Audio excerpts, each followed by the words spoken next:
Now, we have a couple extra things to talk about before we get out of here. And the first is properties.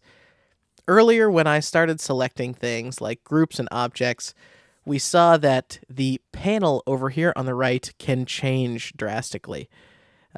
Depending on what is selected, some things exist or don't exist. In more recent copies of Adobe software, you do have a ever-changing properties panel, but Sketch has kind of had this since the beginning, and it's how they express most of the options for something all within one place. So the way to read these is first you have your coordinates, which is where something is located inside of an artboard. Over here, we see degrees. That's your rotation. Here, I'm going to change it to 45, and you'll see the change. Now, with all of these things, you'll notice that you have up and down arrows. If you're very finicky, you can come and use these and barely adjust. This is the same as using your arrow keys, though, so I don't mess with that very much. And then you have width and height, and a couple options here as well.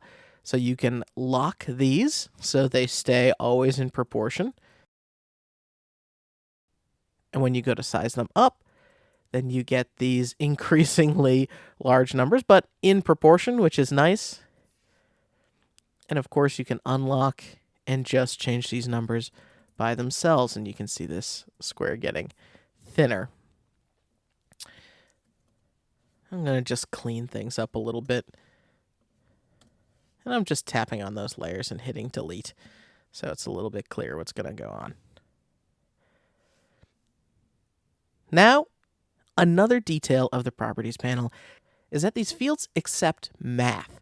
So if you want something, say, 24 pixels bigger, I'll say plus 24, and I'll get 24 more pixels of width. That means you could say cut it in half, divide by 2, and I can say plus 10%. And that plus 10% increases the width of this object by 10% of the artboard or the canvas width. It's a little finicky and it's a lot to keep in your head, but once you master this, it's going to be very, very powerful. It's a good, quick way of saying, guess what? I want this 90% wide. I want this 50% tall. And then you have a perfectly 90-50 square slash rectangle on your canvas. We're going to talk about in later lessons resizing, prototyping, appearance style, all this good stuff.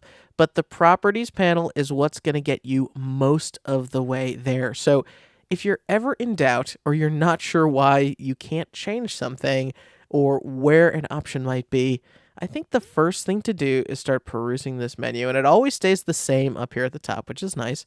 But peruse this menu, and if you're not finding the option here, then maybe start searching the system menus or something. But as you're poking around, the properties panel will be very important to you.